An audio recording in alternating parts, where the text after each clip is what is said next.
Hello fellow guitar geeks, I'm in my childhood bedroom in the Forest of Dean in Gloucestershire, and if you don't know me or know this about me, then I live in Austria in the European Union, and Gloucestershire in the UK, not in the European Union. And I knew I was visiting my parents, so like any normal gear enthusiast would, I bought some guitars knowing that I could take them back with me on the plane.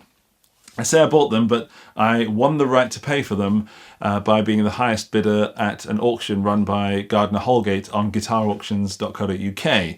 And here is one of the two guitars that I bought. And I've made a video about the second guitar that's on the channel somewhere, or it's coming. Gardner Holgate did not sponsor this or anything. They didn't ask me to make the video, but I wanted to share the unboxing experience with you. So, knifey, let's have a look what's in the box. Right, this one is in a hard case, which is good news because the other one was in a soft case, and Gardner Holgate had filled it full of those snow, polystyrene, styrofoam things, and it went everywhere, and I was genuinely afraid of upsetting my dad. I went back to being, a teenager again. Speaking of being a teenager again, this is the guitar, or near enough the guitar that I had when I was a teenager. Right, it's in a hard case, as you can see. It is the 417 from Gardner Holgate. That's a ticket on the side. And now I can reveal to me and to you what it is and what condition it's in. Okay, can I turn that? Can I turn that like that? Yes, here we go.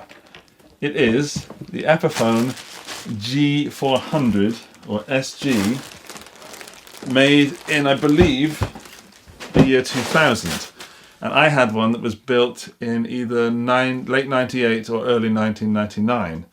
And generally, this is the same guitar-ish.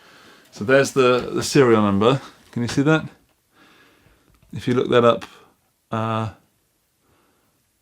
on... Is it 2000? I need to look that up right now. Okay, there we go. I've got it. It's on... now I've got it through guitarinsight.nl. Okay, thank you, guitarinsight.nl. It is 1999, the same year that I... Sorry. Okay, cool. It is the same year that I bought it, originally. Hang on.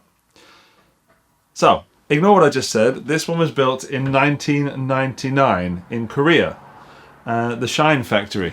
And this is the same model of guitar that I owned, and same year, in 1999, which is why I bought it, because I wanted to play my teenage rig again, and I've bought several other pieces of gear, the amp and the pedals that I was using back then. The one thing that was missing was the guitar. So here it is, and it's, to you it may be nothing. It may just be an Epiphone SG G400 in this colour from the 90s, which may mean something to you or may not. But to me, sitting in this room, this is where I was writing songs at the time and rehearsing for the shows that I was doing back then. And this is a little piece of Andy Ferris history. So the plan is to put it back in its case and make sure it's carefully packed and fly it back to Austria. This one's going to have to go in the hold, I believe. So I hope it really doesn't snap anywhere, because it is totally glued, so I can't take the neck off. Just to judge the guitar without really reviewing it, it's in fantastic condition, absolutely fantastic condition. And I think I paid around £200. I think I paid less than £200 for what is essentially a real piece of my history. Not the same guitar, as I said, or it could be. I don't think it's the same guitar. It's the same model, same year, so it's got to be pretty close. It's got that really long Epiphone switch on it that I probably will break off at some point.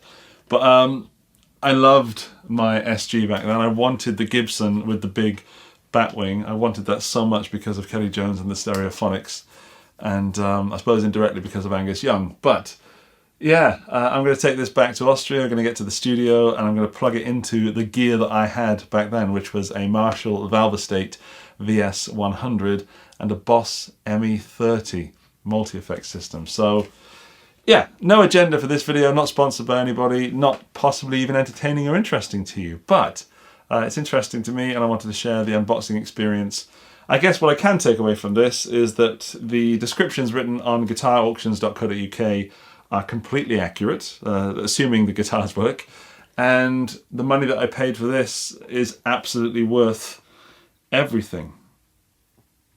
So, something feels different. I'm going to do a series on this, of course, because there's more videos to come on this guitar, but something feels different.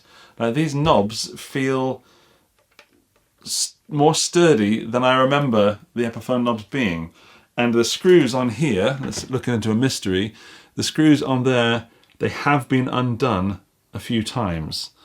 So I wonder if anything's been upgraded. Certainly someone's been looking in there and had a look.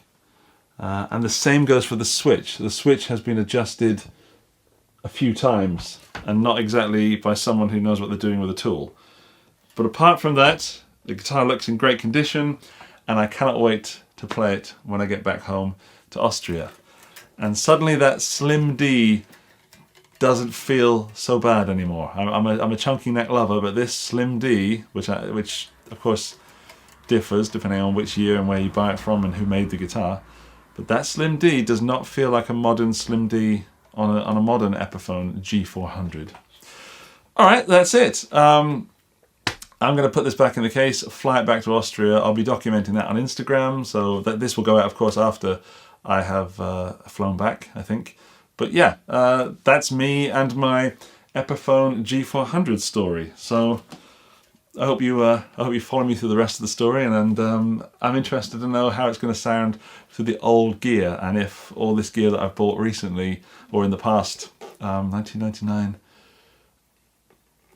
20 years or so have changed me at all, or if I can go back to getting my favourite sounds out of this. There are videos on your screen probably, you can click those to watch more stuff from me. There might even be the updated videos in the series of this, or you can subscribe if you fancy watching me find out if I've spent loads of money unnecessarily in the past half of my life. Thanks for watching, I will see you very soon. Bye bye.